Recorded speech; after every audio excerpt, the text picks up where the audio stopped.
Hi friends, welcome to Sri story time. நம்ம இன்னைக்கு grandpa's bag of ஸ்டோரிஸோட முதல் கதையை தான் பார்க்க போகிறோம். தாத்தாவும் பாட்டியும் திவாலி வரப்போகுதுன்னு வீடை சுத்தம் பண்ணிட்டு இருந்தாங்க. அவங்க கர்நாடகாவில் இருக்கிற ஷிகாவோன் அப்படிங்கிற கிராமத்தில் வாழ்ந்துட்டு வந்தாங்க. அவங்க பசங்க 2 பேரும் மும்பையிலையும் டெல்லியிலையும் செட்டில் ஆகிருந்தாங்க. இந்த வருஷம் அவங்க சுற்றுலா பயணத்துக்காக உத்தரகண்டில் இருக்கிற மாயாவதி அப்படிங்கிற மலைப்பகுதிக்கு போகிறதா இருந்தாங்க.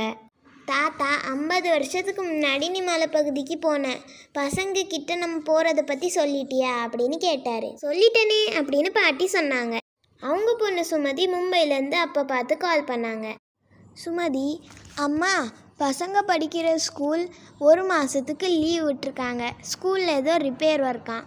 உங்கள் கூட நாங்களும் மாயாவதிக்கு வருவோன்னு அவங்க அடம் பிடிக்கிறாங்க. அவங்கள நீங்கள் உங்கள் கூட கூட்டிகிட்டு போகிறீங்களா அப்படின்னு கேட்டாங்க. அதுக்கு பாட்டி, எனக்கு ஒரு பிரச்சனையும் இல்லை, ஆனால் அவங்களுக்கு அங்கே யாரும் ஃப்ரெண்ட்ஸ் இருக்க மாட்டாங்களே, நான் உனக்கு யோசிச்சுட்டு சொல்கிறேன் அப்படின்னு சொன்னாங்க. அவங்க ஃபோனை வச்ச உடனே மறுபடியும் ஃபோன் அடிச்சிச்சு. அவங்களோட மருமக தான் டெல்லியிலேருந்து கால் பண்ணியிருந்தாங்க. அவங்க பசங்களுக்கும் டெல்லியில் தீபாவளி அப்போ ரொம்ப பொல்யூஷனாக இருக்குன்னு ஸ்கூல் லீவ் விட்டுருந்தாங்களாம். அதனால அவங்களும் நாங்கள் தாத்தா பாட்டி கூட போகிறோம் அப்படின்னு அடம் பிடிச்சாங்களாம். அதனால் நீங்கள் பசங்களை அவங்க கூட கூட்டிகிட்டு போகிறீங்களா அப்படின்னு கேட்டாங்க. ரகுக்கும் மீனுக்கும் லீவ் விட்ருக்காங்களாம். அவங்க எல்லோரும் நல்லா தான் என்ஜாய் பண்ணுவாங்க. நான் அவங்கக்கிட்டேயும் ஃபோன் போட்டு சொல்லிடுறேன், நீ அவங்களோட துணி எல்லாத்தையும் பேக் பண்ணி வை. என் தம்பி ஷியாமும் அங்கே தான் வேலை பார்க்குறான், அதனால பிரச்சனையே இல்லை, நான் எல்லாத்தையும் கூப்பிட்டு போகிறேன் அப்படின்னு சொன்னாங்க. அதுக்கப்புறம் பாட்டி கிச்சனுக்கு போய் நிறைய மசாலா பாக்கெட் எல்லாத்தையும் எடுத்து வச்சுக்கிட்டாங்க.